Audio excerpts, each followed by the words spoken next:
Habang nakasakay ng motorsiklo ang isang lalaking nakapula, hinila ng isang babae ang kanyang damit. Umalis agad ang lalaki sa motor para umiwas sa babae.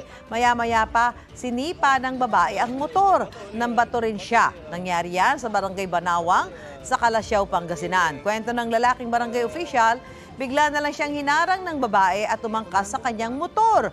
Kinuha pa raw ang susi ng kanyang motor at itinapon. Ayon sa punong barangay, laging nanggugulo ang babae sa lugar. Ilang beses na raw naimbitahan ng babae sa barangay hall pero hindi siya sumisipot. Sinubukan ng GMA Regional TV1 North Central Luzon na kunan ng pahayag ang babae pero wala siya sa kanilang bahay ng puntahan. Tumanggi rin magbigay ng pahayag ang kanyang ina. Handa raw magsampa ng reklamo ang barangay officials laban sa babae.